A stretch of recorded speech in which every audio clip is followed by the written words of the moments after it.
किन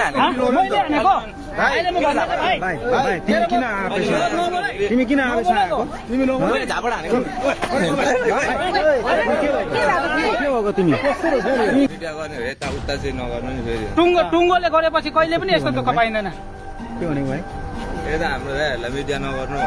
भने कुन दाइ के भयो भाइ दाइ यता यता पर्सनल यता गर्नु अन्त भाइ के भयो कुन दाइ भनेको होइन उहाँले जिम्मा दिनु परेन के भनेको तिमी जिम्मा दिनु परेन अनि जिम्मा दिनु परेन अनि यता ल्याएपछि अर्का बुढी ल्याउने तिम्रो यो दाइलाई सम्झाउ त हो भाइ हो तपाईँको दाइलाई सम्झाउ कसलाई दाइ मिडिया लिएर नआउनु नि यहाँनिर के गर्छौ दाइ मिडिया चाहिँ नल्याउनु न के गर्छौ छोड्नु न दाइ के गर्छौ पर्सनल हाम्रो हो तपाईलाई म मिडिया चाहिँ यो पर्सनल मैले भन्नु दर्शकबिन जार हानाहान श्रीमती भित्रबाट हेर्दै टुलुटुलु दर्शकबिन दुईजना श्रीमानको एकजना श्रीमती यसरी भयो पर्दाफास।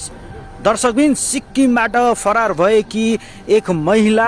मोरङ जिल्लाको केराबारी वडा नम्बर 6 डाँगीमा आएर लुकेर बसेकी रहेछन्, त्यो पनि नाठोसँग।